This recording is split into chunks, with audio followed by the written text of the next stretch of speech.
Ya, assalamualaikum warahmatullahi wabarakatuh. Selamat berjumpa kembali sobat tani semuanya. Di hadapan kita memperlihatkan kakao lokal teman-teman, hybrid.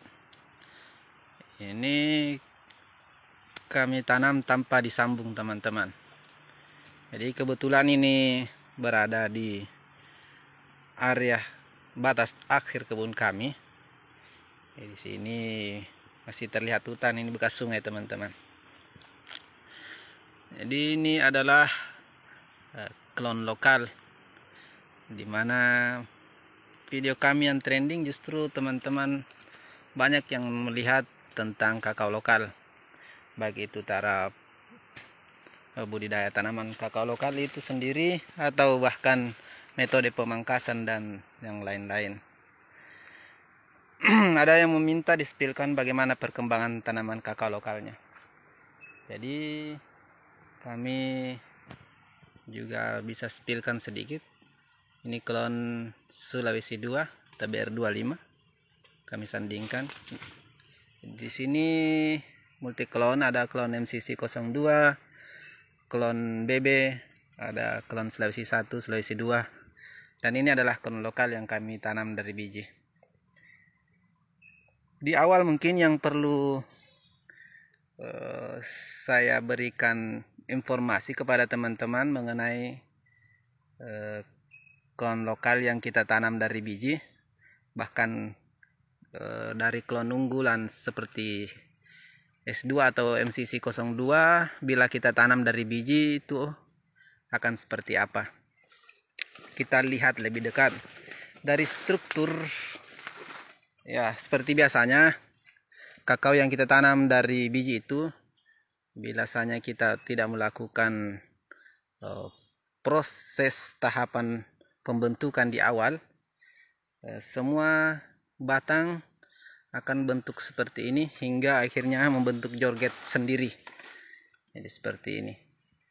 Berbeda dengan video yang telah kami beberapa share, yaitu tips agar kakao lokal itu pendek, dimana di usia awal di sekitar 3 bulan kita sudah melakukan topping dan memilih beberapa cabang yang sesuai kita inginkan. Jadi kembali di awal mengenai hasil daripada tanam dari biji itu, salah satunya seperti ini teman-teman. Kita bisa lihat dari kondisi buah, kita bisa lihat. Jadi ini kita spill lebih dekat lagi. Ini buahnya gelombangnya terlihat sangat jelas. Ini yang lebih besar di bagian batang, kita bisa lihat. Ini gelombangnya sangat besar. Sedangkan ini terlihat bulat dan mulus. Ini kita bisa lihat sendiri, bulat-bulat dan mulus.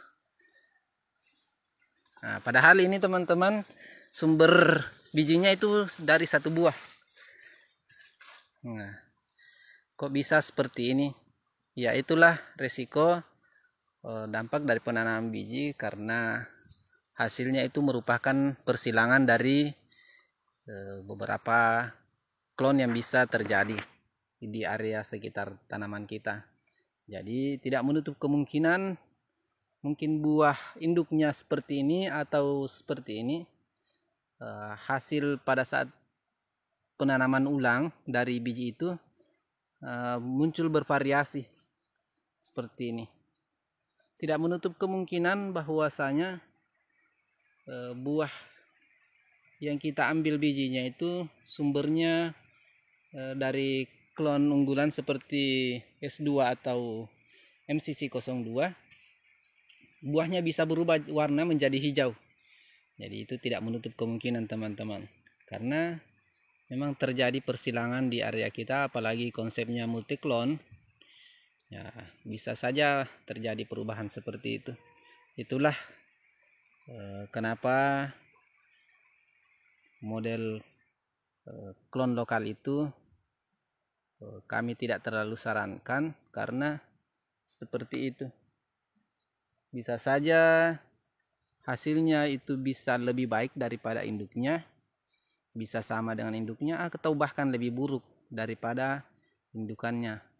Untung baiklah kalau kita menemukan paling tidak sama dengan induknya. Nah, contoh seperti ini saja.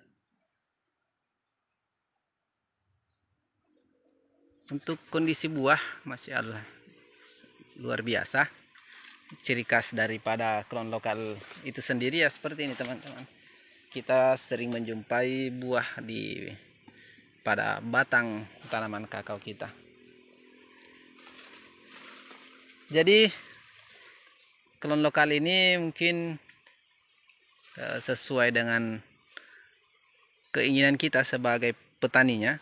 Ya, mungkin mau mengembangkan silahkan, atau mau mengganti dengan varietas lain juga silahkan. Dengan metode seperti ini masih banyak tahapan untuk menggantinya dengan melakukan temper samping atau kulasi, itu bisa kita lakukan. Biasanya memang klon tersebut tidak sesuai dengan harapan kita.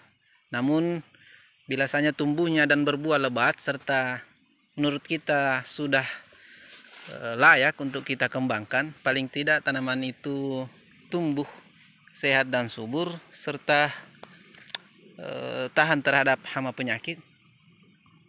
Kenapa tidak kita kembangkan? Persoalan umur panjang atau tidak, ya itu kan relatif.